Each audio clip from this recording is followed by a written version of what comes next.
So this VOD review is going to be primarily on Echo Comp, and I'll use some examples from the Gauntlet. Probably using Sasano as examples because they play Echo Comp a lot.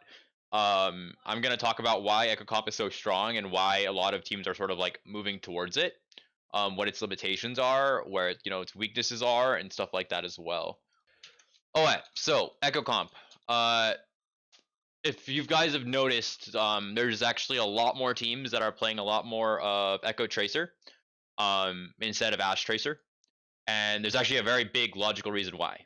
And the main reason why is it's honestly straight up better in most situations. It's much harder to run at a higher level because it requires more coordination. But if you're able to actually coordinate correctly and engage correctly, then it's incredibly strong. So let's talk about why it's strong. So normally with the Ash comp, right, you have only two sort of mobile people, right? Now with the Echo comp, right, you have three mobile people. And because you have three mobile people, you're able to hit, or I'm gonna fix my camera really fast. You're able to sort of hit more aggressively. Like what sort of like a hit is sort of like diving or engaging. If I say hit, and you're able to essentially blow people up. And that is, if you're able to achieve that, it's really strong. Now, if you think about it, if an Ash looks to rotate or set up, for example, if an Ash looks to rotate through here or look to come through here and is in some open area, if the enemy team actually coordinates a push with Ball, Echo, Tracer all together on an enemy team's backline, for example, on like Sigma, Zen, Ash, Brig, essentially the backline will just die. There is no way a Sigma, Zen, or even like Ash, if the enemy team hits correctly, will live through that. You have a Discord, right? I prefer this comp with Mercy, where the Mercy is damage boosting the Echo. So you have a Mercy, damage boosting Echo, you have Discord, you have Stickies, you have Beam, you have Tracer follow up, plus you have Slam, and then you also have Sigma poke and Zen poke. That is a lot of damage, right? So a really ideal world, right? Or like a really like, if you really want to think about it, you have a shit ton of damage that can be just go in and kill somebody. Now, the question is, why isn't this played, right, everywhere? Why isn't all teams running this? And also, why Mercy, right? So the first reason why you want Mercy is your carries. Who are your carries in this comp, right? Your carries in this comp are your Echo Zen. Now, if you play Mercy correctly, you're able to enable your Echo while also peeling your Zen, and I'll talk a bit more about it with positioning, but you're able to essentially do that, and you don't actually need a Brig, because normally what ends up happening is your Mercy Echo sort of plays around your Sigma Zen, so if the enemy team actually goes on your Zen, your Mercy can peel. The other concept with this is this comp plays to hit hard. It plays generally to go first. If you're playing against an Ash, you play to go first and kill them first. If you're playing that aggro, right, you don't need a peel, right, for your backline as much, right? You're not looking for a Brig to peel. You want to be able to just go and get value. And a lot of that value is that distance. If you have a Brig, right, the problem with Brig is Brig actually has to close distance and get close. But you don't always want your backline close. Because if your backline is close, right, that could also create a problem of like mid fights, which we'll talk about in a second. Sometimes you want your backline is actually really far away, but still LOS of the engage, so your backline can like stabilize or live if your engage fails, which again we'll talk about. So essentially the reason why you're looking at more Mercy is because Mercy, benefits Echo. Mercy also allows you to sort of go more distance. And also Mercy can sort of like honestly peel Zen pretty well too while also staying alive. The other reason why this comp sort of is, strong, or where the issues come and why not everyone plays it, is because it's very hard to coordinate and it's very hard to use when you don't have point control. So when you imagine if you don't have point control and you're looking to sort of push into an enemy team, if they have an Ash setup really far back, if you don't understand how to properly set up your Ball, Echo, Tracer, like your Sigma Zen, your backline, then the Ash could just farm you guys, right? And essentially make it so, you can't touch the Ash. The Ash is just shooting for free with a Mercy pocket or even without a Mercy and just getting insane value. Your Echo's not doing much. But at a really high level, if you actually understand how to path as Echo and understand how to rotate and whatnot, Echo is actually able to get on the Ash or get on someone else while maybe the Ball Tracer is able to pressure the Ash. Right? This comp isn't super cookie cutter. Like it's like this is one way how to play it. There's a lot of different play styles, and we'll sort of also talk about that a little bit too. But we're going to try and focus on the basics. And maybe I'll make another VOD that's a bit more advanced. Okay, so we sort of talked about the strengths, right? The fact that when you've got point control, you can just hit someone really hard and they can't do anything about it. Like if you got point control, you just hit them and rotation or just hit them and like they're just like hands up, they can't do anything, right? If the enemy team lives there engaged, then it's like mid fight and that's the time for the enemy team to sort of push back. And the weakness is, right, is like trying to like retake. It's a little harder to retake. The teams that are actually honestly playing this comp right now, believe it or not, are most owl teams and most top contenders, right? If you saw AT, you saw BH, like most top teams are playing this because it's just way better. It's just a lot more coordination, more difficult. So let's sort of go into sort of how you sort of look to engage and how you look to play. Okay. So in general, right, we'll sort of look at when you have point control and how to hit. So when I say hit, I'll use sort of a different we'll use it here. Okay, so no, we'll use second point, just so there's no figures. I'm sort of using this VODs right now as a background. It has some good examples though. So in terms of hitting, right, what I mean by hitting is just straight up engaging. And what I mean by that is then understanding where you want to go, right? The thing to think about is you've got Ball, Echo, Tracer. These are 3 mobile people that you can use to engage, right? Hence, you should probably at least be able to get, 2 to at least 3 angles from these guys, plus your Sigma Zen is also another angle. Hence, you should be able to almost always, when you're setting up, have 3 to 4 angles of engagement, right? So for example, you could have maybe your Ball, I don't know, somewhere where you could get a nice slam. I don't know, maybe somewhere over here. I don't know. You could have your Echo up here. You could have your Tracer maybe hiding in here, for instance. You could have your backline somewhere around here, your Sigma plus Zen, and then your Mercies with your Echo. Right, now if you look at this, missing anyone? No. Right, if you look at this, if the enemy team looks to rotate in here, right, you want to look to kill them in rotation. So sort of in this area right over here. I'll talk about why in a second. But if you look at this, you've got multiple angles of aggression. You got 1, you've got 2, you've got 3. Ball could maybe slam on it, right? So you'd have 4 angles of aggression here, straight up. Sometimes you might see this Tracer stack with the Echo because maybe there's not another angle. Maybe you see the Ball with the Tracer because there's not another angle too, right? So it's a little bit flexible, right? But the general concept is you've got multiple angles, right? And the reason why you want multiple angles is so this the basic fundamental concept about most metas is so you can. Oh wait, that might cover the thing. So the most fundamental thing, right? And if you bring it back to like all the metas in the past, is so you can split focus. If you're attacking from multiple different angles and multiple different, places, it's hard for an enemy team to be able to deal with that. Okay. Now, so this is the concept of angles and like setting up. We can sort of look at it. We can also look at it this way too. Let's say the enemy team, looks to go main, right?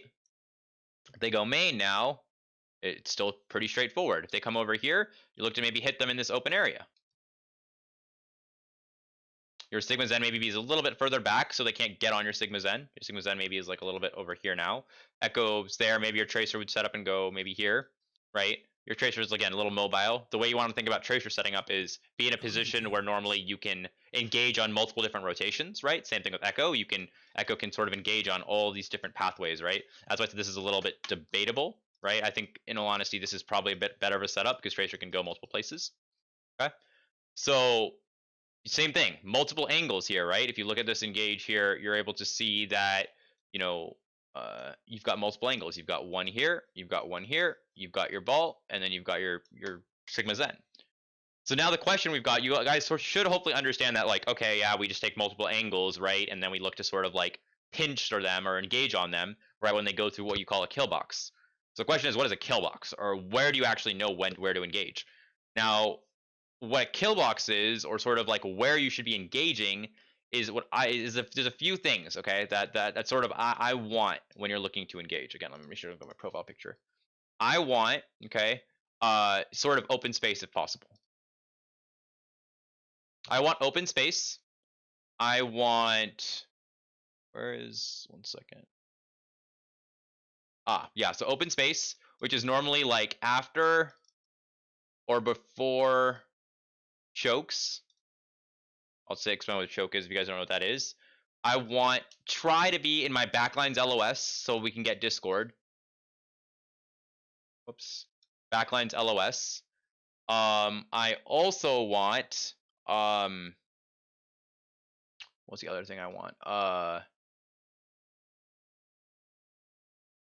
Yes, and I want to be able to have my team like set up. So like you know, team like set up. Hence that comes into like the angles and what we talked about. Okay? So if my team can set up in the position, right? It's an open space sort of before and after chokes, hence, you know, right over here. I'll try and draw it over there. And the choke is sort of the pink. This is a choke, right? There's one over here too. Open space over here. There's also some over there. You can sort of say there's, you know, over here, over there, right? So exactly, right? So you've got this concept of open space. You want to be able to hit them in there, right? As long as your team has LOS of it, and then your backline can go, right? Backline should try and have LOS. The other thing that's really, really, really important, right? Besides like the location, is also just making sure that you're scouting. But because you have an echo, your echo can very, very, very easily scout and call where they're going and where they're coming from. If you don't want your echo, like if your echo can't physically do it, maybe you've got someone who just doesn't talk, then maybe, you know, maybe your ball player can do it. But that sort of sucks for your ball or your tracer player because then they're showing their position, which then means that enemy team might know how to CC them or deal with them, which is not ideal, right? You'd prefer your echo sort of just sort of like when they're poking, sort of say where they're coming from, and then you guys can set up. Okay. So that's sort of how this looks like, right? And sort of engages. You want a kill box. You want to sort of scout where they're coming from. Okay, they're coming this way. You know, let's say they're coming here. We look to hit them right over here. Okay.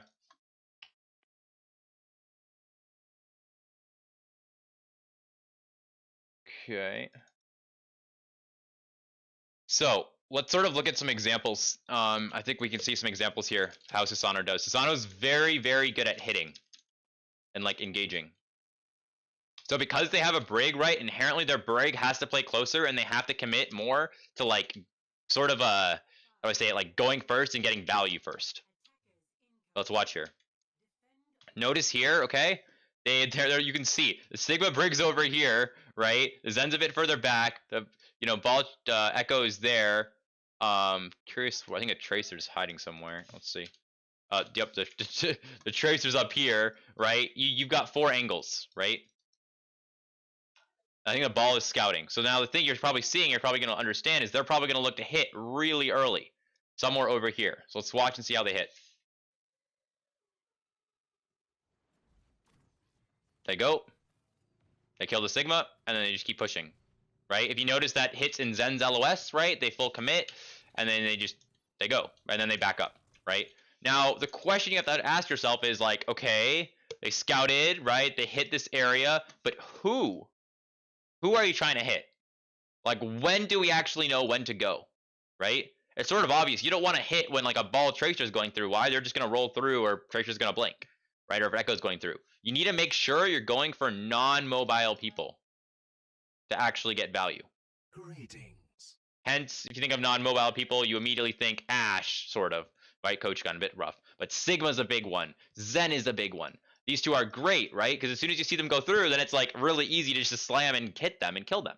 So make sure when you're scouting, right, you don't go too early, right? You want to make sure that you actually go when the Sigma Zen goes. Another thing, you don't want to go too late when the Sigma Zen already rotated inside and safe cover. That's also a problem. So timing is key. Again, why this comp isn't played by everyone. As I said before, right, you're coordinating 1, 2, 3, you're coordinating 3 pieces, right? And that can be tricky. Okay.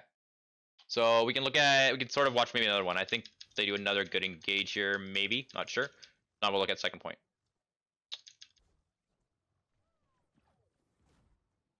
I think they win this. I'm like pretty sure.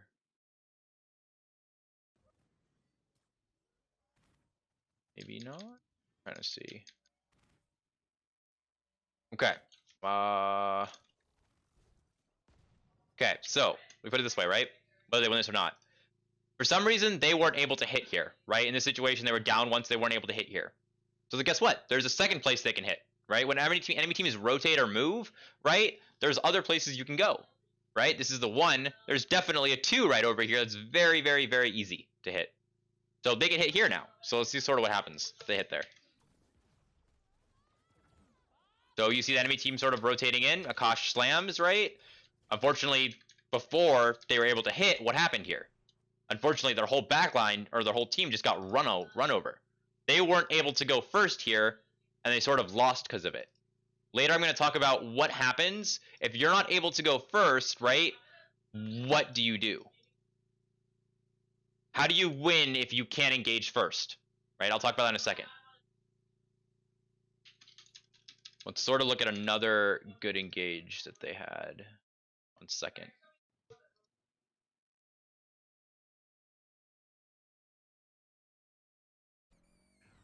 I remember correctly, they win this. Okay, here.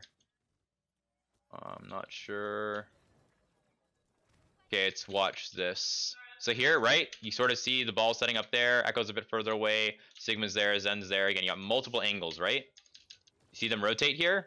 They don't hit, right? For some reason, they weren't able to hit. Maybe the ball couldn't go. Maybe the backline wasn't ready. They don't hit, right? So now they look to hit in this rotation over here, right? You see over here, there's a flux. That's still technically part of the engage.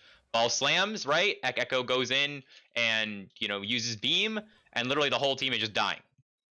Now, this is, again, why this comp is so strong. The enemy team has Brig, Kree, Zen. The Kree can't do anything. Let's literally watch from the Kree's LOS and see what he's able to do. At a very high level, if you're able to sort of engage fast and sort of, you know, position well, right? The Kree can't, like, it needs value over time, right? So he won't be able to do anything. Here he sort of dodges Flux, right? He's still living, Brig's still alive, right? He gets stuck here, right? If you look at the whole team, they all just die instantly. Echo just kills them, right? And obviously Flux helped a lot, but the fact of the matter is, if you just think about it, if the enemy team goes so fast, you can't get your hits in or CCs in, you don't get any value. How people will try and counter this comp, right, is by if they run this, they'll try and live. They will try and live that first engage, right, and then push really hard after. Why? Because these guys are cycle, and I'll talk about that in a second, right? They'll try and push really, really, really, really, really hard after. Okay. Now, if you now sort of go to the next thing, right? What happens if your engage fails? Right? That's like a very, very good thing to understand. If your engage fails, right, for some reason your engage fails or you couldn't do it, what do you do? And this is why it's really important to understand how these 3 play. These 3 need to understand how to cycle, or quote unquote live. I call it cycling because they go in and then they come out, live, and then they push back in, right? It could be, you know, maybe you try and hit here, right? Then you back up, the enemy team then rotates, right? Oh, whoops, wrong color. Enemy team rotates, and then you look to hit again. You look to hit again over here now. This is cycling, right? You hit once, then you're chilling, then you hit again. Ball the cycle here too, right? Ball slams, you get value, you back up, you cycle again, or you engage again. That's a cycle. So now let's say you know for a fact, okay, the enemy team is gonna live your engage. Okay, so what, like, how do you know that? Let's look at an example here.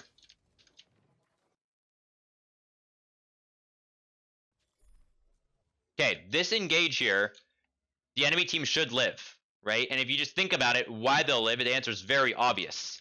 If these guys look to commit, right, and look to commit first, the enemy team's gonna live. Why? They have trance. If you engage here really, really hard, right, they're just gonna trance, they're gonna live. Enemy team will probably push really back into you hard if you don't live and go for another engage. So let's sort of see what happens here, so it's a bit more visual. Green team pushes really hard, right? They look to sort of engage on them. Enemy team lives with trance, right? The white team lives with trance. If they were smart here, they would just try and run down the Zen, even though the Zen's got trance, right? But instead, that white team actually kites, which isn't good because that allows green team to stabilize and try and hit again. So now, right, here, green team's got a chance to go again. Now the question you have to ask yourself is Ball ready?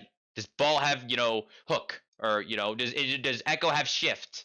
Does Tracer have the CDs to go back in? Is your backline set up correctly? Okay? And one thing it's really, really important to understand, when you're playing over here, do you think your backline wants to play so aggressive if you know that your engage is going to go, like if your engage is going to go not going to work? Your backline probably doesn't want to play this aggro. Your backline probably wants to play a bit more passive. Why? So when the first engage fails, right, because they know it's going to fail because they have ultimates you're going to force, you can get ready for the next engage while your backline's in a position that is considerably more safer. This position's a little risky, right? Because if it fails, enemy team can rush you and push your backline. A ball could also maybe displace your backline or something.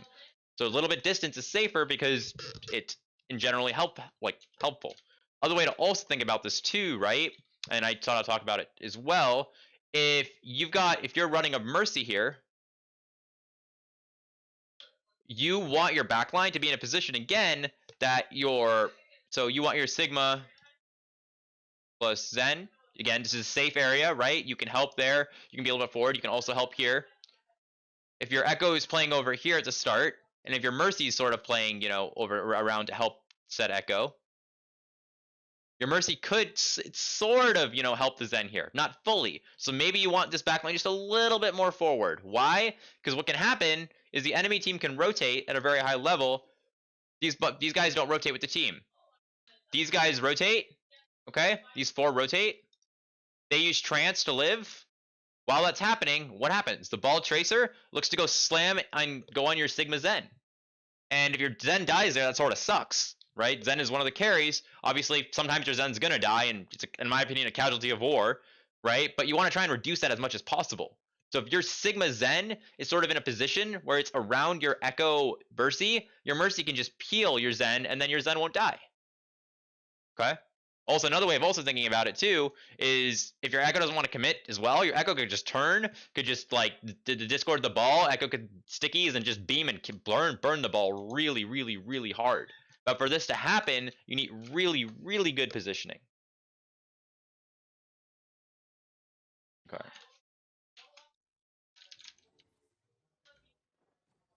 So that's this. Let's see here. So we talked about sort of, kill boxes. We talked about, what happens if your engage fails, how to set up again, you cycle. It's just important that I think the DPS understand that you need to live. A lot of people will keep fragging, and you can't do that because you don't have support, and hence you also don't have the resources to. Now, how I've explained this is sort of very cookie cutter. Like, this is the sort of way to play it. You can't, sort of do anything else, like a cookie cutter, just one way, right? But the answer is this comp is not cookie cutter at all, right? This is like one way of playing, right? In the very high level, you may not even have your, Echo, Ball, Tracer always on your engage, like on a kill box. For example, let's go to first point, I'll give you what I mean. So, for instance, let's say the enemy team has a Ball Tracer behind. Enemy team has a Ball Tracer sort of hiding behind. You're on first point. They're chilling behind, right? And then the enemy team's core is chilling up here. This is their 4 core, okay? Now, in this situation, right, like, your back, your Sigma Zen's a bit scared because, hey, there's, a Ball Tracer behind that can hit us. So in this, that's a bad color. Ooh, let's get a better one. So in this situation, right, it's like, well, if we commit, our Tracer, Echo, Ball, and even Mercy all to that 4 when they rotate, well, the Ball Tracer can just kill our backline, right? And again, so what I'm trying to get at, it's not so cookie cutter. You can have maybe 2 people go for the engage. The rest can peel, right? Like, again, like if you think about it, Mercy Echo, great at peeling. Mercy just pockets the Zen and the Sigma. Echo just beams, like stickies, and beams the ball. And then Tracer Ball can still look for a slam engage and look to try and maybe get a kill. And if they don't get a kill, they're at least distracting these guys enough that they can't support the other team. That's like one way of peeling. You could also maybe have the Ball. You could have maybe the Ball Echo with Mercy go commit on these 4 here. And then maybe have a Tracer soft contest them. For example, maybe these guys go point, and you're like, oh, I don't want to touch point. I want to focus on pressuring these guys on rotation. So maybe you send your Tracer to point with Harmony Orb and sort of, prevent them from, annoying you on point, and then you focus on killing their core. So again, it's not so cookie cutter. There's a lot of different sort of ways to, go about hitting, right? You don't always need all of them. And also a very high level, if you think about it, you also don't really always need Discord. Sometimes you might want to just go super aggressive, right? And your backline is just not ready, and your Tracer, Echo, Ball are all ready. Those three are more than enough to get a proper kill. Stickies, Beam, Tracer follow-up, more than enough. Ball Tracer was already enough to kill a Zen, right? So definitely if you had Stickies, it's more than enough as well. You don't always need Discord. Okay, so now we sort of talked about, you don't always need to engage together, right? It's not so super cookie cutter, right? But the concept is you want to be able to hit and hit first, right? There is sort of this concept of peeling, right? How your Echo Mercy can work, right? How your Ball Tracer can go and aggro and stuff like that.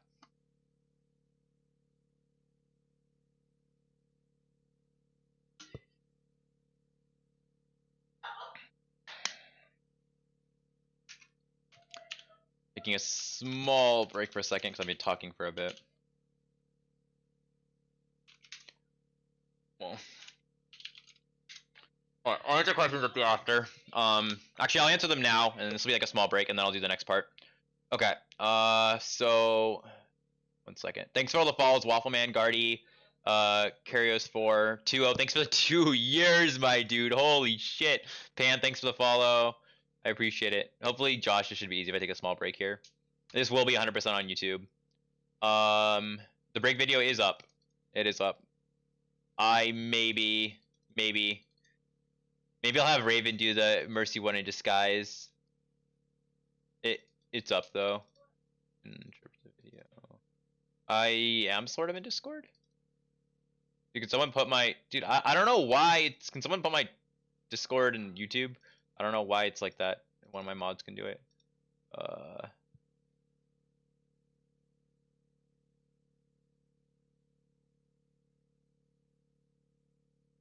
Any casualty of war? I'm talking about the current meta.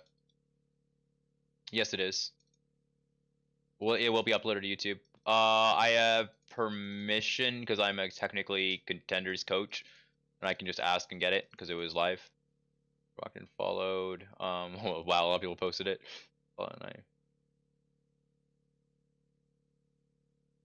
Like 2 out of block is big. I follow knives. You said in your video, of course. Sometimes I mess up. Apparently, I'm not peeling enough for Zen when he's. I mean, if he's in a bad position, man, there's nothing you can do. If he's like, 3 meters away from you, you can't really peel for him. He's just gonna die, right? Like, you guys have to be like glue and stick together. You have to rotate together. Like, I rang in like a diamond scrimish or like a diamond 3.7k scrim, and like we were just like into an echo comp that was they played it really well, and I was just dying. I was just dying on cooldown on Zen, right? And then once me and my Brig and Sigma like positioned better and like did better, we were fine. I think Mercy's better, but Brig you can force Brig and like do it. But yeah. Okay, so let's keep going, okay? So that's sort of like the first part. Let's talk about the second part now. So we talked about sort of the weaknesses, right? Like the weaknesses of this comp is pretty obvious. It's when, you're attacking. You're attacking and you're playing like into an Ashe. I'm not going to talk about Echo Mirror right now because that's a whole different story, okay? But, when you're playing into an Ashe and you're attacking, the Ashe is LOS of you, backline's playing in Narnia, how the hell are you supposed to go in? How are you supposed to even approach that, right? It's difficult. It's not easy. So let's sort of look at some examples on how to go about doing it, and I'll explain it to you guys. Because you're playing this on defense, right? You may decide to play it on attack. Let's look at this. Back a little bit here.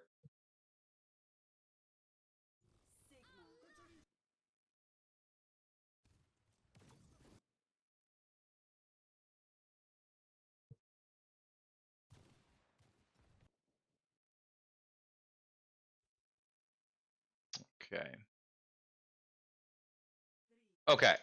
So enemy team is playing double shield here, and I'll give an example. It's not double shield also, because double shield honestly makes it a lot easier because the enemy team doesn't have a ball to follow you, right? But in general, right? At least on this map, the biggest thing you want to do, and if you remember from attacking, is you want to be able to get your angles. You care about your angles, right? You want 3 to 4, right? That's the basis. So when you're attacking, this doesn't change.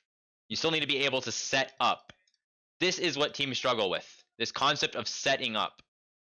People will rush this and sort of just try and push forward without setting up, and people will just die. Ball will die, your echo will die, your tracer will die, nothing will work. So what you need to focus on is actually getting your ball tracer in, right? Or setting up your backline in a position that's safe. Or maybe closing distance with your echo, mercy against the mercy, so that they can get value. So in general, right, when you're looking to attack, you have two ways for your backline to approach this. Okay. You have the number one way, right, which is your Sigma plus Zen plus Echo plus Mercy rotate together. Because maybe there isn't some off-angle flank that your Echo could take. I'll give examples. There's no off-angle flank your Echo can take, or short like off-angle or whatnot. So your Echo is forced to play with your team. The other option is you have your Sigma Zen, right? Then you have your Echo Mercy sort of, as its own thing, doing an off-angle flank, right? And then again here, maybe you have your ball tracer together, trying to hit something. Maybe they're even split. They could be split and not together, still hitting the same thing, right? And that's the same thing here as well. So let's sort of give an example of how this would look. So an example would be, okay, let's send my ball to second point. Let's just send my ball to Narnia. My ball's in second point, right? My tracer could follow the ball, or my tracer could go in a position where my tracer can, if my ball wants to slam over here, right? My tracer is ready to slam that position too. So my tracer could go for maybe hide over here, for instance. Like I'll call this X1, tracer X1. Maybe my tracer wants to hide, go all the way to second point with my ball, right? This is tracer X2. There's a whole bunch of different options you can approach it, right? If you went up here, their tracer would match you. You can still maybe take that if you want. It's a bit rough, but you could do that. But now the key thing, right, is what happens to your backline. Okay? The first thing in this situation, right, you want your backline just to rotate and set up, right? You want your backline in hopefully a position where they can, discord or hit the people you want to hit. And then you either want your Mercy Echo with your backline or in a position where they can get another angle. So a way to approach this is have your backline go in here, right? Maybe all four of you. Set up your Sigma Zen over here. Then what you can do after is maybe your Echo can go on a long flank through that window. Maybe your Echo can come over here, like hide and then, come main, right? And your Echo can flank. Or your Echo can maybe even play with your Sigma Zen, right? So, this is, again, like, let's do Y1, Y2, Y3. And if you sort of look at this now, you've got Sigma Zen, right? You've got the ball, Tracer, right? That's 3, right? You could have, Sigma Zen, Echo Mercy, ball, and Tracer. If they're together or they're split, then that's 4 or 3, right? So you end up getting multiple angles. And that's sort of how you want to set it up, okay? And again, ball tracer is super good to disrupt. And the biggest thing you want to think about is, as ball tracer, who do you want to go on, right? Well, if you think about it, the enemy team has a hit scan. And to give your Echo more value, if you slam their hit scan, then apparently your Echo is just going to get more value. So if your ball tracer can hit the Ash or the Ash Mercy or whatever the Ash, whatever the Ash is, that's great for your Echo because now your Echo is less scared. And in that mid fight, right, your Echo isn't worried as much because hopefully the Ash is dead and your Echo can do more. Okay. So this is sort of the example of taking angles. We'll sort of see what they do here, and we can sort of see what's wrong. And Tasano is like a pretty good team. They just struggle a little bit with, attacking. So you see that, the enemy team looked to, rotate. Or Sigma got a bit caught out and sort of dies, unfortunately, so wasn't able to rotate correctly. But the biggest problem here, right, in my opinion, is Ball didn't actually do anything. He just stayed main. His second point, they don't have a ball. They can't mirror him. Ball Tracer could have just played together here, gone up here and taken this high ground, and then they have another angle to approach from, to displace. Right? And then what you see here, right, is the enemy team's like, oh, you know what? We're a really good, decent brawl comp too, right? We've got Bat Brig, like we got Sigma, Arissa, we can brawl them. So as soon as they see the non-mobile people, the Sigma Zen over here, right, they immediately look to just to rush them and try and kill them too, before the ball tracer hits. This is why it's really, really, really important. Your ball tracer looks to set up first. Because if the enemy team looks to try and push you like this, what happens? The ball tracer comes behind and pushes them from behind. And then you end up pinching them, right? Because your Sigma Zen's there. And this is doable as long as your backline just plays far back so they can't push your backline. So that's why ball tracer needs to set up first. You need to go in and then say like, okay, I'm behind them, I'm set up, right? Okay, backline, we can look to rotate. Okay. Another thing you can do, right? For example, this map's a bit difficult, but let's say, you know, for some reason your Zen or like your Echo is like able to help your backline. Like for example, maybe you're over here now and your Echo sort of comes through here and there's like a ball plus tracer, you know, mirror fight going on here. Your Echo can maybe even help them, like a little poke a little bit and help them win that duel so that your ball tracer can come into place, right? Give a little bit more resources to your ball tracer. Again, not so you don't think so cookie cutter again. You can do little things to help your other side of the, you know, pack win. Maybe your ball tracer goes in and is like baiting so that the enemy team pushes your backline, your ball tracer can peel them, right? There's different ways to approach it, but in general, you sort of want your ball tracer to be able to go in and like make space for you guys. Another way of also looking at this too is if the whole enemy team runs down your backline, right? Your backline can just run and your ball tracer can go point and like look to force point. Now, why is going behind so good? People might say, right? Why is being behind like actually like why am I not saying like play in front of them, right? Well, if you play in front, first of all, enemy team can see you and poke you out, and you don't get as much value as ball. In this comp, ball barely gets any healing. Mercy's going to Echo, Harmony Orb's going to Tracer or Sigma, right? Based off, you know, your LOS. So or Mercy if it takes poke. So your ball doesn't get that much healing, right? So if you go behind, it's harder for people to see you, right? And because they can't see you again, you're able to get off more value, right? And it's what I like to call a 180-degree flank, which is, in all honesty, the best flanks, right? It just has to be timed correctly, so your core doesn't die, because it takes time. Okay. All right, I want to show you guys a few more examples here. Let's sort of look, let's look at another engage here, what they do. And then we'll look at a different map as well. So here, ball's there, right? Sort of chilling, right? He goes there, he looks to maybe hit them, right? Looks to hit them, and then maybe the enemy, and then maybe these guys can soft hit, and the backline can rotate. That's maybe what they're thinking here.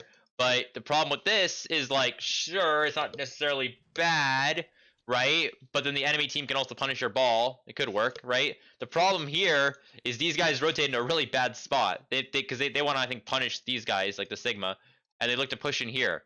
You want to make sure you're setting up your backline. Where they have a corner, or they have, you know, good LOS. Here you have really bad LOS, right? You're not safe. So you want to make sure, and then you also, preferably, you want sort of distance from the enemy, right? Because if you have distance, then they can't easily push you. So you want distance from the enemy, you want a corner, you want good LOS, right? You also, again, you want to sort of be close to your, you know, Mercy plus Echo. So that, you know, if needed, right, your Mercy can, you know, heal you, and your Mercy also has another escape route. Again, sometimes your Echo Mercy might go on some crazy flank, and that, you know, may not be possible, but sometimes it's definitely doable. Okay, so that's sort of what goes wrong here. You can see here, I mean, they're able to rotate for free, which shouldn't be able to happen. The enemy team should push them and brawl them. Here, this is an example of like a non-cookie cutter situation, right? Their ball player, Green's ball player, looks for a massive slam here. It's huge. Tracer follows up with that slam, right? And because of this, this Echo is free. This Echo now can actually kill the Sigma. And Echo just lasers and kills the Sig, right? That obviously wasn't a three-pronged attack, right? You don't see the ball tracer Echo all on the same target, right? You saw the ball tracer doing something, and it was a distraction while the Echo got value elsewhere. So again, it's not super cookie cutter. Now you're sort of seeing the backline trying to live. You're seeing the, you know, the tracer trying to force point, except their tracer frags, their ash frags, and then they end up sort of winning, right? This is an example of also like, again, a mini dive. Look over here. You'll see that this ash is here, right? And then the ball, you know, Echo just sort of pushed the ash. The ash is on this high ground here, right? Right over here, you see the ball go up, look to slam. As soon as that slam happens, it's really hard for ash to hit shots when you're slammed, right? So that's a really good time for your Echo just to shift and then just kill. Notice how always the ball slam happens first and then you shift. If you shift early without the slam happening, you're probably gonna die. You want to let the ball go in first and then get value and then go in after. Okay, let's look at some other examples where it's even more difficult to play this comp. Like it's even more tricky. Okay, let's look at Blizzard World.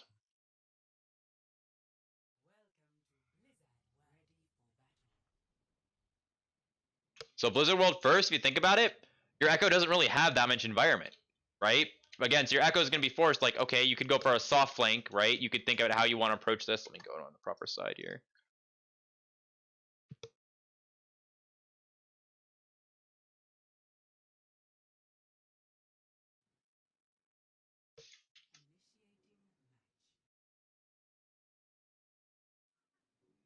Okay, so, you know, your Echo could think about, okay, I can walk up with the team here, right? And then I can play with my Sigma Zen.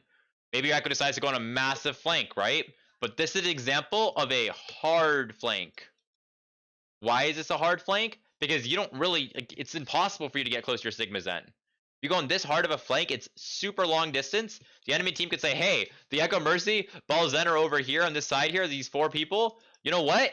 Like, let's send maybe Tracer to sort of like distract them or someone. Let's just rush their Sigma Zen and kill their Sigma Zen, right? So that's a really risky play. It could work maybe, right? But it's really, really, really risky.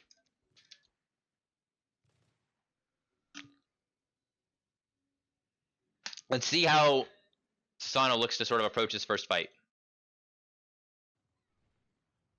Okay, so you see them push forward. You see their Ball Tracer look to sort of take space, right? They clear that high ground. The first thing, again, what you want to do is you want to get your Ball Tracer in. You want to set up your backline, right? And then try and get multiple angles. Fortunately, the Brig gets, 5 orbed.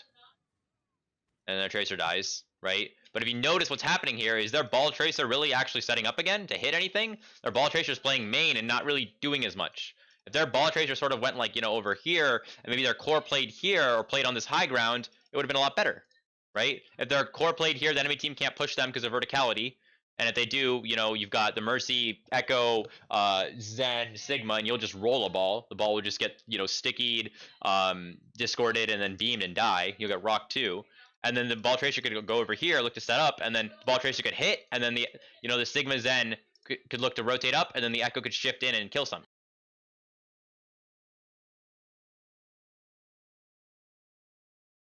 Here, and you'd kill maybe something on top of here very easily.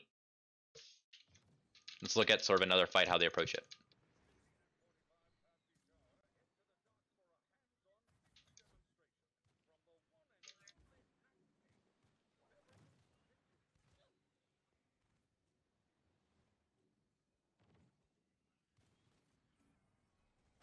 So if you see what's happening here, right? The ball is trying to create space. What the enemy team is completely following him. The Ashe is even looking at him, right? I think the Zen got a Discord on him. Ball's mirroring, right? This forces everyone to turn. These guys can take space now. Ball goes behind now. Enemy team, it's harder for the enemy team to do anything. And now you see your backline sort of setting up, right? You sort of see the backline sort of in here and living. If the enemy team looks to go into the backline, the ball can come from behind, right, and displace them. Backline setting up. So you see the ball here. The ball hits, right? The ball that basically distracts, right? The Ashe, the Tracer's a little bit late. You see the Echo immediately shift forward, look to get value. The Zen Sigma are looking to get a Discord if possible, right? Brig's looking to hopefully push up. And you see sort of this hit happen here, right? You see this hit sort of try and happen on Sigma. Now, there's a difficulty always with this, right? The difficulty is over here, there is a distance component. Based on a distance, right? If it's a super long distance, your Echo can't shift very far. Now, I'll give an example on second point. Your Echo just can't shift very far. So sometimes your backline has to close distance, right? And this distance is probably doable, right? It's a bit unlucky what ends up happening. The hit wasn't great. It wasn't timed correctly, so they weren't able to get value, right? And this is where the cycle happens where, the ball needs to live, the Echo needs to live, the Tracer needs to live. But if you see what ends up happening here, what happens? So, your Brig dies to like a pulse bomb, your Echo's about to die, your Tracer already died, so you can't even have a cycle now because your Echo, Tracer are dead. right? It's really hard to turn this. I mean, maybe your backline gets a really good Discord and you peel and you get some trades maybe here, but it's hard because your mobile DPS are dead, right? Your mid fight's just gone. Okay, let's look at an example with distance. That hit could have worked though, right? Sort of go to second point. I'm just gonna go.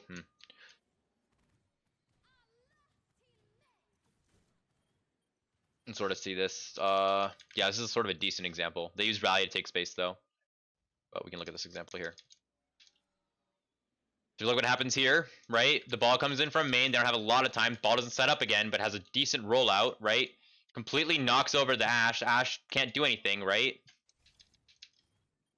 Right after that, you see the Echo, push up, right? Well, again, timed a little differently, but Zen goes up. Echo dies from that engage. Now you see the Ashe, you see the Echo stabilize here, right? You see the Tracer stabilize. Ball stabilizing. They got a kill. Now they need to live, right? And just straight up pressure the enemy team, right? When this happens, you can also look to, like peel if you need to from like an enemy ball tracer or whatnot. Then again, you see the ball go in, right? Look to slam, and you see, whoops, like an Echo follow up again, right? That Echo saw the break and just killed the break there. And now they're up 2. Enemy team is trying to push forward, right? It's really hard. The backline foreshadow gets a double kill pulse bomb. They win. Okay. Now let's talk about this point.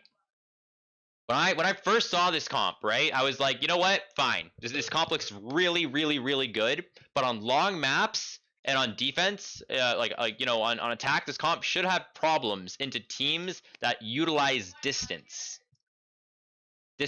and open space.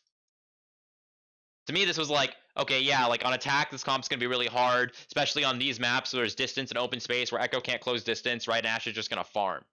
Okay. And immediately when you think of that, you think of this point right here. This is one point. Route 66 is another point, right? There's a whole bunch of them. And I'll talk about sort of how you sort of can work through it.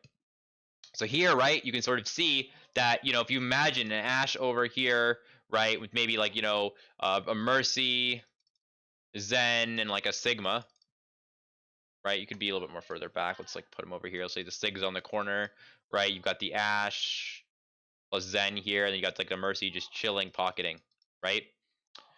I don't care where the card is, as long as the card's somewhere over here on this, that front side.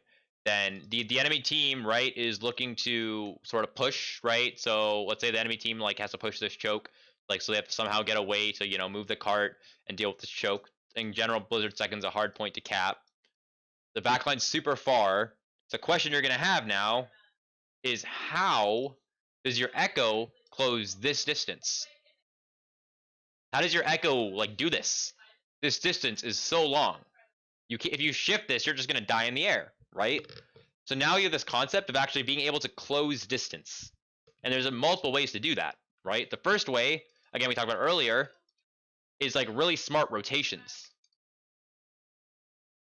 For example, you can maybe send your Echo Mercy like over here, hide over here now, and then you just shift across this. That distance is a lot less, right? So you find a cool pathway, right, or a cool rotation that is still maybe close to your core. So your Sigma Zen could be like on this high ground here, Echo Mercy sort of below, and then maybe your Ball Tracer is looking to hit, I don't know, from like somewhere, right? They're looking to find a way to grapple and hit, right? Preferably from somewhere behind or whatnot. Now in this situation, right, Echo's able to do it. Echo's close to your Sigma Zen, so it's a short off-angle flank, right? The other thing to also think about is, hey, that Mercy Ashe Sigma Zen is in so far away. They're in Narnia. Do they actually legitimately do they actually pose a massive threat to this choke right over here? To this choke right over color. Kind of colors here. Does this choke right over? That's a bad color. Here. This choke right over here. This area here. Right, this kill box. Does that Sigma Mercy Ashe Zen really pose a threat?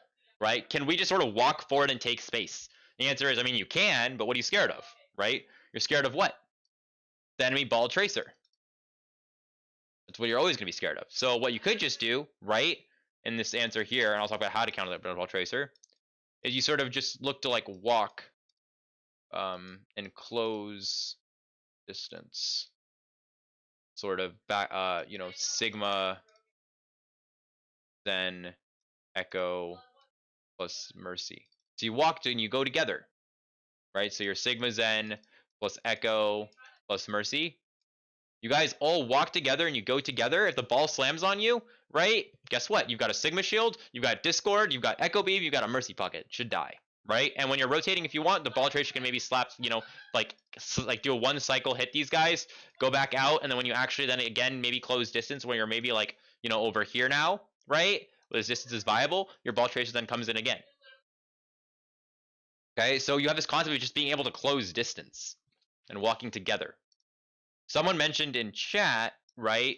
So the concept of, oh yeah, you can go low ground, right? Well, the problem with going low ground is what? Does that actually set up your Zen? Does your Zen really want to play like over here? It's really awkward, right? And if you think about it, it gives a lot more value to the Ash, right? Like all the low ground over here, you can maybe try and make a rotation over here. It's still really awkward. So it's pretty rough. So you don't normally want to do that. You normally want to put your Zen in a position where they're getting value and live. If you try and go to StarCraft, right? If you look to try and make a rotation over here and try and push over here now, what's the problem? Well, you have to rotate through this kill box. And if you're able to rotate this kill box, great, right? You can do that, right? You could totally do that. Now the next question also someone probably has, and it's a great question. Point. What are you supposed to do about point? Everyone's rotating, everyone's setting up. Who moves point? And the straight up answer I have, I don't even care about point. I legitimately do not care about point. All I care about is winning the first engage and then cycling if we don't win. I care about winning the fight, right? If we need to push point and we're just chilling and poking, right? Sure, maybe Tracer could push point a little bit more, right? You can push point to where hopefully it's like 1 fight. So you push point maybe to like here. So now it's only 1 fight and then you can cap. So you can optimize your point pushing. Maybe your ball can push as long as your ball doesn't get forced out. Your Tracer can push, right? Your ball tracer could easily do it, but then the problem is they won't be able to engage probably if the enemy team's smart. Because what the enemy team will do is, hey, the ball tracer is pushing point. Let's shoot them. Let's put a Discord on them. Let's have the Ash shoot them, right? And it's very difficult. Ah, yeah, you meant under. Yeah, I mean that's what I meant too. I meant under here. You could also come under here and shift up if that's what you meant. That's also viable. But yeah, so like you know, I legitimately don't care too much about point as long as you force it to like where you've got 1 fight situation. For example, in a Koth matchup, if the enemy team forces point, I don't care. All I care about is go win the fight. Go kill their core. If their ball tracer goes point, right? Well, I mean, you can send your tracer to soft contest point with the Harmony Orb. That's fine. Have your Echo, everyone else go kill their core. You kill 4 people, you leave 2 people behind. Those 2 people are gonna die later, right? I legitimately, like, point doesn't really matter if you win the fight, right? And that's just a way to think about it. If it's an OT situation like 99-99, you need to care about point, then set up your backline around points. That way your backline can help point if needed. So this is sort of how you think about taking space, right? And this is why, hopefully you can understand at a very high level, Ash comp is actually really bad right now. It's really bad. If you're able to maximize distance and able to play well and you're playing against a very bad Echo team, right? Then you're going to win for sure, right? But if you play against a good Echo team, you're just going to get absolutely slaughtered. Your Ash will feel like he can't do anything. He or she just can't do anything. He will literally sit here, and all of a sudden, a ball will come from under. All of a sudden, an Echo will pop out of nowhere, right? Like an Echo will pop over here. A ball chaser will come behind slam. And he's like looking. He's like, you know, we talked about in Ash video, 30-40% look for the ball, look for the ball. The ball's coming there. Okay, I shot him once. All of a sudden, the ball slams, and you're up in the air, and then the Echo's like popping out of nowhere, and you're just like, I'm dead. What is Ash supposed to do? There's no targets to hit, right? Right? So, what was I gonna say? The other thing, right, is you might see some people try and counter this with the Kree comp. And why you might see them counter with the Kree comp is because this Kree comp looks to live that first engage, right? And then after that, it's a very hardcore brawl. So as soon as it lives that first engage, it's just gonna run into your Briggs, your Sigma Zen and try and kill them. They're just gonna try and live that first engage, right? Like use all the CC they can, and as soon as they live, they're just gonna try and run really hard instantly into the Sigma Zen and try and kill them.